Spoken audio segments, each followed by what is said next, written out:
jemaat Kristen di sini, kita puji Tuhan sebab memberi peluang kita lagi satu kali untuk melendung firman Tuhan. Pada malam ini kita akan petik dari petikan yang seperti dibaca oleh pemimpin kebaktian kita, Saudari Terry Tan Kee Hoon, di mana tadi kita membaca dalam petikan buku Roman bab 3 ayat, di mana di dalam ayat yang tadi kita baca, sudahlah kita mengetahui akan perkara tentang berhubung baik dengan Tuhan. Artinya apabila kita membaca dalam ayat 27 sampai ke ayat 31. Kalau tadi kamu sudah membuka artikel kamu, janganlah tutup, dan kita akan merujuk firman Tuhan sepanjang khotbah yang akan disampaikan sekarang. Saudara-saudari, kita adalah berhidup di dalam dunia ini. Kita memang ketahui akan kelemahan sebagai seorang manusia. Memang kita ketahui akan semua orang di dunia ini berdosa.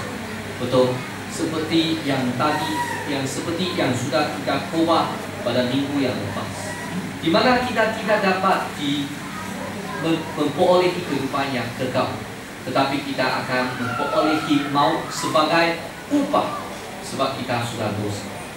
Saudara-saudari, di dalam malam ini kita akan meneruskan khotbah kita seperti kita sudah sampaikan pada minggu yang lepas, di mana kita dapat berhukum baik sebab Yesus Kristus sudah mati untuk kita di atas sana. Kita mengetahui tentang kebenaran akan berhubung baik dengan Tuhan dalam salib. Di salib Yesus Kristus sudah mengganti kita mati di atas salib. Sebenarnya semua orang perlu memperolehi keputusan ataupun ubah maut sebab dosa. Saudara-saudari, saya sentiasa memberi satu cerita tentang hakikat di mana manusia perlu menerima hukuman daripada Tuhan. Ada seorang kanak perempuan di mana ibu dia sudah meninggalkan bumi, maka dia hanya bersama dengan bapaknya. Bapak sudah memberitahu akan kanak perempuan itu. Dia memberitahu terhadap kanak perempuan itu, janganlah berbuat salah, khasnya janganlah mencuri. Kalau kamu mencuri, saya akan menghukum kamu. Sebab bapak dia bekerja sebagai seorang yang memina pisau. Di mana memina pisau, maka dia ada alat yang begitu panas. Sebab di dalam proses untuk memina pisau, kita perlu ada alat yang panas. Jadi kita boleh meluruskan pisau. Dia kata, kalau kamu mencuri, saya akan mempanaskan kamu dengan satu alat yang begitu panas. Tapi tidak lama lagi, karena perempuan ini diketahui mencuri, sudah ditangkap oleh bapak. Di dalam hati bapak adalah begitu kecewa dan sedih. Tetapi untuk kebaikan kanak perempuan, dia mesti membuat sesuatu supaya boleh memperingatkan kanak perempuan. Dia memberitahu kanak perempuan, kamu sudah mengecewakan, menyedihkan bapak. Maka bapak perlulah memberi hukuman yang seperti bapak sudah beritahu. Jikalau kamu mencuri, saya akan menghukumi kamu. Selepas itu, kanak perempuan itu walaupun tidak mau, walaupun tidak begitu rela dihukum, tetapi dia ketahui hakikat, yaitu dia mesti menerima hukuman. Mata dia ditutup, tangan dia diambil, hati dia disedia. Selepas beberapa ketika, dia mendengar satu suara bunyi, shh. Tetapi tangannya tidak berasa apa. Maka dia buka. Apa berlaku? Dia mendapat bahawa bapaknya sendiri yang dihukum. Sebab bapak perlu dihukum. Sebab bapak sudah memberitahu hukuman akan diberi. Tetapi kanak tidak rela, hati tidak begitu sayangkan anak perempuan, maka dia tidak hukum anak, tetapi sendirilah yang diterima hukum. Ini adalah seiras dengan Yesus Kristus, di mana Yesus Kristus sebagai Tuhan, walaupun cerita ini tidak dapat tidak dikira sesama dengan perkara yang telah berlaku Yesus Kristus, tetapi dia memberi satu peringatan yang begitu jelas, yaitu Yesus Kristus sudah mengganti kita menerima hukuman seperti sebenarnya kita pun. Jadi semua orang sebenarnya dosa. Dan dari ayat 21 sampai ke 26 telah memberitahu kita akan satu penyelesaian daripada Tuhan.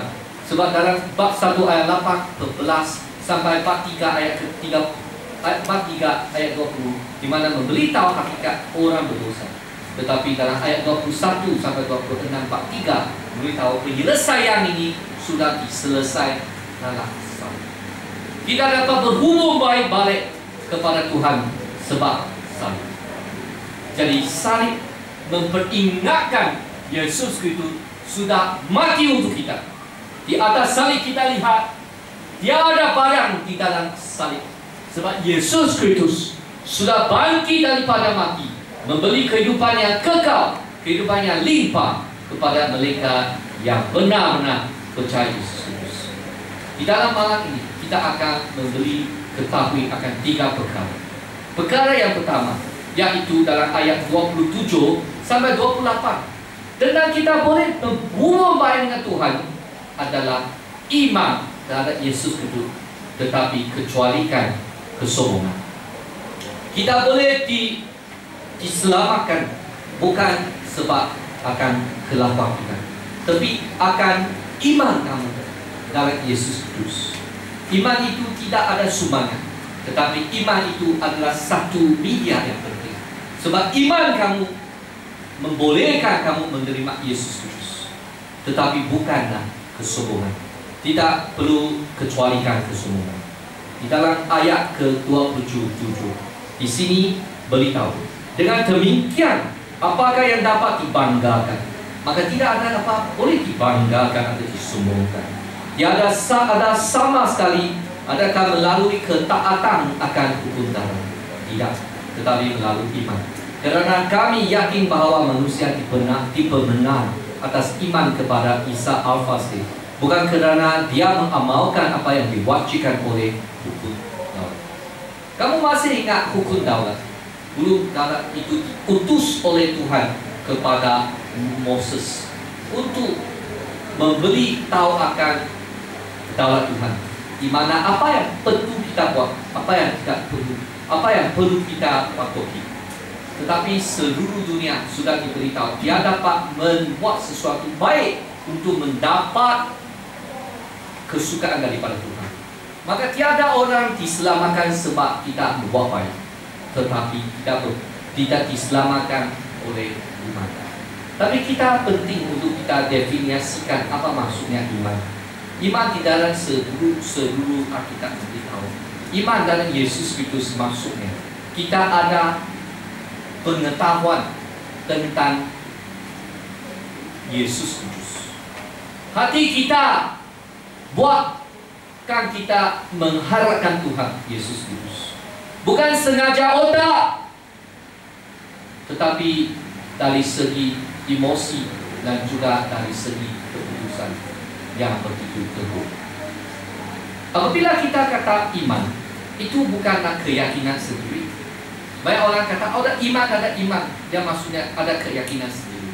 Tetapi apabila Kristen atau apabila Alkitab memberitahu kita diselamatkan oleh iman, maksudnya kita diselamatkan sebab kita ada Yesus Kristus. Seperti kita lihat, kalau seorang kanak yang begitu kecil, dia perlu diselamatkan oleh seorang yang lebih besar. Maka tangan yang kecil mesti simpan dalam tangan yang besar. Apabila dia simpan di atas tangan yang besar, dia punya harapan ada cerah. Betul. Kalau seorang kanak, dia tidak mau harapkan seorang yang besar, maka dia tidak ada harapan. Kalau misal kata, saya benar beritahu, kalau kita ada 2 kabar teman, satu kabar teman yang baik, satu kabar teman yang tidak baik.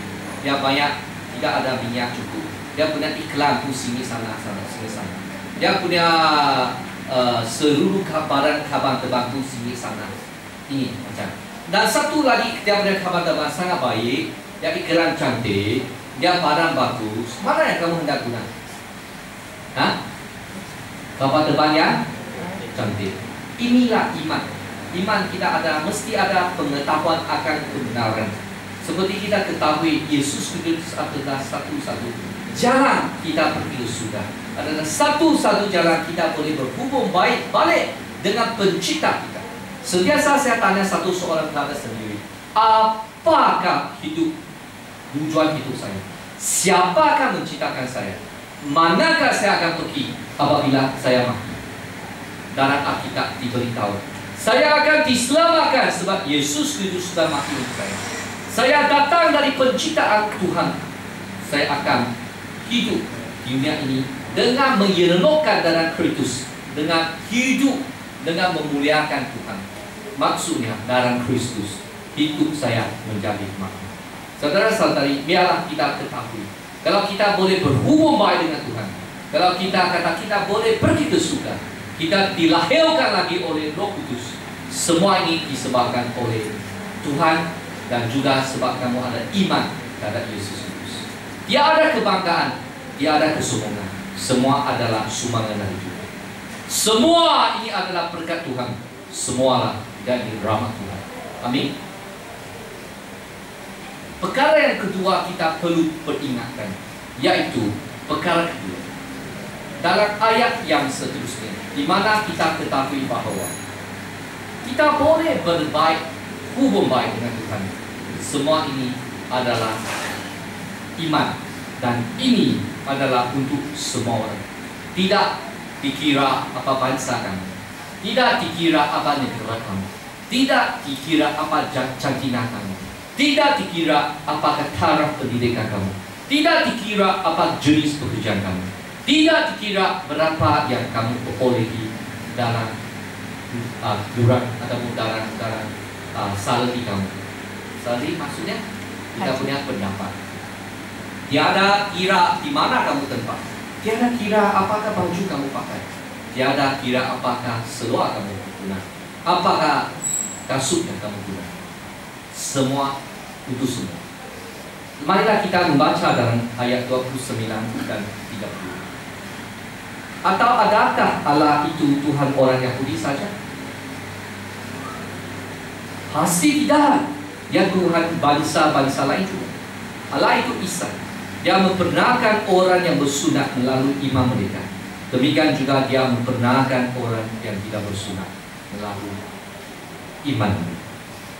Dalam sejarah penyelamatan Tuhan, Tuhan pada awal-awalnya dia memilih seorang dari seluruh dunia, yaitu Abraham. Dia menggunakan dia, adapun mengadakan perjanjian dengan Abraham. Dia kata dia hendak menjadi bapa kepada dia dan juga semua anak cucunya. Dan Abraham membela, membuatlah Tuhan sebagai bapa. Dan mereka adakan perjanjian. Mereka adakan perjanjian di mana mereka Tuhan memberi satu janji kepada Abraham. Dia kata anak cucu kamu akan banyak seperti bintang di dalam langit, seperti pasir di dalam laut atau di tepi laut. Dimaksud di sini katakan, dan di antara ini ada seorang yang akan menjadi penyelamat, yaitu Yesus Kristus. Saudara-saudari, Tuhan menyediakan Yesus Kristus bukan sengaja saja, bukan membuat sesuatu tanpa perancangan. Tuhan adalah Tuhan yang ada perancangan. Perancangan melalui orang Yahudi, dan melalui orang Yahudi Yesus Kristus sudah dilakukan. Dan Yesus Kristus sudah datang ke dunia, sudah mati di atas salib, sudah bangkit, dan sudah pergi ke langit yang dia berjanji akan balik lagi. Di dalam 33 tahun, lebih dari 33 tahun Yesus datang di dunia, menunjukkan kebenaran, di mana dia memberi satu saksi yang penting yang memberitahu Alkitab itu benar. Ini adalah ayat Tuhan yang menciptakan Tuhan. Dan juga Alkitab memberi juga satu saksi yang penting kepada Yesus Kristus. Yesus Kristus adalah Tuhan diutus oleh Tuhan Bapa, di mana kita akan diselamatkan. Di mana kita tahu di dalam sejarah Yahudi, Mereka merasakan mereka ada bangsa yang berlainan. Memang dia mereka berlainan, tetapi Tuhan punya tujuan. Bukan nampaklah dia mereka menjadi satu bangsa berlainan dan berbangga untuk sendiri, tetapi mereka sebenarnya diberi keistimewaan untuk menjadi satu jalan di mana Tuhan boleh memberkati kepada seluruh dunia. Seperti kita sendiri sudah diselamatkan. Tuhan bukan untuk membanggakan kita, tetapi Tuhan ingin menggunakan kita menjadi berkat kepada lebih banyak orang. Sesama Tuhan memberi berkat kepada orang Yahudi. Inginkah orang Yahudi menjadi orang hamba Tuhan yang boleh memberi lebih banyak orang ketahui akan kebenaran Tuhan Yesus Kristus? Kamu tahu dalam sejarah orang Jerman, mereka adalah seorang bangsa yang berlainan. Kalau mereka membantu, dia kata orang ini semua tidak istimewa, semua tidak orang istimewa. Ada seorang Jerman yang paling istimewa. Kamu tahu dalam sejarah ada seorang raja, ada beberapa presiden yang membunuh orang Yahudi. Dia kata saya baru orang keistimewa. Ada kadang-kala kita pun berasa, oh saya bangsa yang berlainan, betul kan? Tetapi dalam Alkitab di dalam sini dia kata bukanlah orang Yahudi saja. Untuk semua orang Yesus Kristus diberkatkan. Maka semua orang ada peluang untuk menerima Yesus Kristus. Jadilah, janganlah kita menjadi seorang yang begitu kecil hati. Bukan saja untuk kita, tetapi untuk semua orang yang percaya kepada Yesus Kristus. Maka kita ada satu mandat, yaitu mandat Injil, di mana kita perlu memberi lebih banyak orang ketahui akan penyelamatan Yesus Kristus kepada semua mereka yang ada iman. Perkara yang ketiga yang kita ingin sampaikan pada malam ini adalah dalam ayat ke-31. Di sini dia kata, maka adakah kita memasukkan hukum Taurat dengan iman? Sama sekali tidak, malah kita menekankan Taurat. Di sini dia ingin memberitahu satu perkara, yaitu berhubung baik bukanlah menghapuskan Taurat. Apabila kita kata menghubung baik dengan Tuhan, dia bukan untuk menghapuskan ataupun tidak fungsikan Taurat. Taurat masih ada dia punya fungsi. Fungsi dia adalah memberi satu jalan bagaimana kita boleh hidup dengan suci. Tetapi dia bukan untuk penyelamatan. Sebab kalau kita menggunakan Taurat untuk penyelamatan, tiada seorang boleh mencapai standar Tuhan. Betul? Biarkan Tuhan adalah begitu tinggi, tiada seorang boleh sampai. Di dalam bahasa Yunani, bahasa asal di dalam perjanjian baru, di mana dia kata Hamadia. Hamadia maksudnya tidak dapat menyampai standar Tuhan. Dia dapat boleh menyampaikan apa yang Tuhan inginkan. Tapi tidak maksudnya kita hendak membuang Taurat. Taurat itu bermakna, bererti, sebab dia memberitahukan kita bagaimana bolehlah kita hidup dalam dunia ini. Bagaimana kita boleh mentaati Tuhan. Bagaimana kita boleh menyanyi Tuhan. Dan bagaimana kita boleh berbaik dengan orang di sekeliling. Saudara-saudari yang saya kasihi sekalian, di malam ini kita diberitahu kita perlu berbaik dengan Tuhan. Ada 3 perkara. Yang pertama, diberitahu kalau kita boleh berhubung baik dengan Tuhan, bukan kelakuan kita, bukan sumbangan kita, tetapi ini semua kerana Tuhan memberi berkat kehidupan kekal bagi mereka yang ada iman. Maka tidak ada orang boleh bangga. Ini dalam ayat 27 dan 28. Perkara yang kedua, kita boleh berhubung baik dengan Tuhan Yesus, boleh berbuat dengan Tuhan. Semua ini adalah melalui iman. Tetapi ini bukan untuk sebagian orang saja. Ini oleh semua orang. Perkara yang ketiga, berhubung baik dengan Tuhan bukanlah untuk kita membuangkan Taurat, tetapi kita mentegurkan, ataupun mentekankan Taurat itu begitu makna untuk penyelamatan. Bukan untuk penyelamatan, apa? Untuk kesucian dalam dalam hidup. Saudara-saudari, sebagai pastor, sebagai patri dalam pelayanan Injil di dalam Pulau Hitam, Gereja Metodis Kerajinan. Sesama dengan ahli jawatan kita bercadang untuk mengadakan kumpulan kelompok, dan juga itu sesama dengan kelas bimbingan sebagai murid Kristus. Maka kita akan mulai minggu depan. Kita ingin mulai dalam hari Sabtu, tetapi tiada orang yang sampai datang. Maka kita ingin tukar masa sampai hari Ahad. Kalau kamu boleh datang jam 8, kamu datang jam 8. Kita akan mengadakan kumpulan akan diketuai oleh pengerusi jawatan kuasa kita Saudari Kambil. Dia akan menggunakan satu material, satu penerbitan yang begitu baik, yaitu latihan murid Kristus. Dia akan menerjemahkan bahasa Cina sampai bahasa Malaysia dengan sedaya upaya. Nah, kita akan ada beberapa tahun ada satu pengajaran. Maka kita boleh berhubung dengan Tuhan. Nah, melebih ketahui akan firman Tuhan. Kalau kamu kata jam 8 selalu awal, saya hanya boleh datang jam 8:30. Kalau 8:30 pun datang.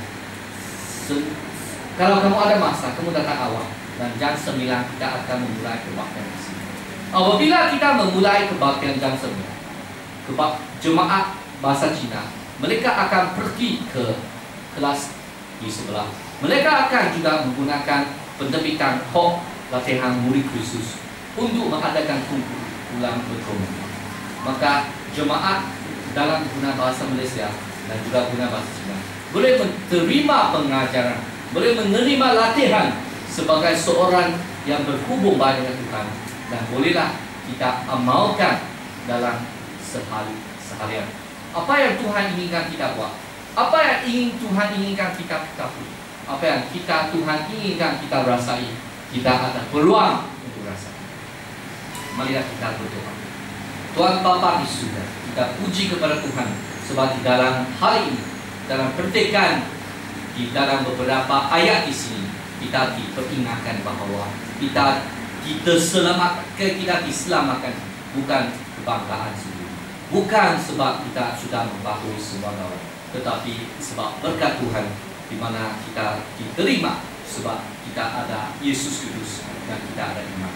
Dan kita diberitahu ini bukan untuk sekelompok orang, tetapi untuk seluruh.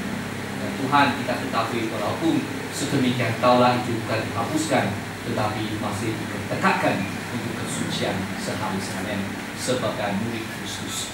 Saya berdoa supaya jemaat di Pulau Petani diperkukuhkan, supaya semua iman jemaat di sini boleh diperkukuhkan. Saya berdoa supaya Tuhan biar semua jemaat di sini boleh merasai Tuhan dan mengalami Tuhan dalam setiap hari. Saya berdoa bagi mereka yang tidak datang disentuh oleh Roh Kudus, jika akan datang dalam masa yang akan datang, dalam minggu yang akan datang, dan gunakan jemaat di sini menjadi saksi yang berfungsi untuk kemajuan dan untuk kemuliaan Tuhan, untuk kemajuan kerajaan Tuhan dan untuk kemuliaan Tuhan. Dengan nama Yesus Kristus kita berdoa. Amin.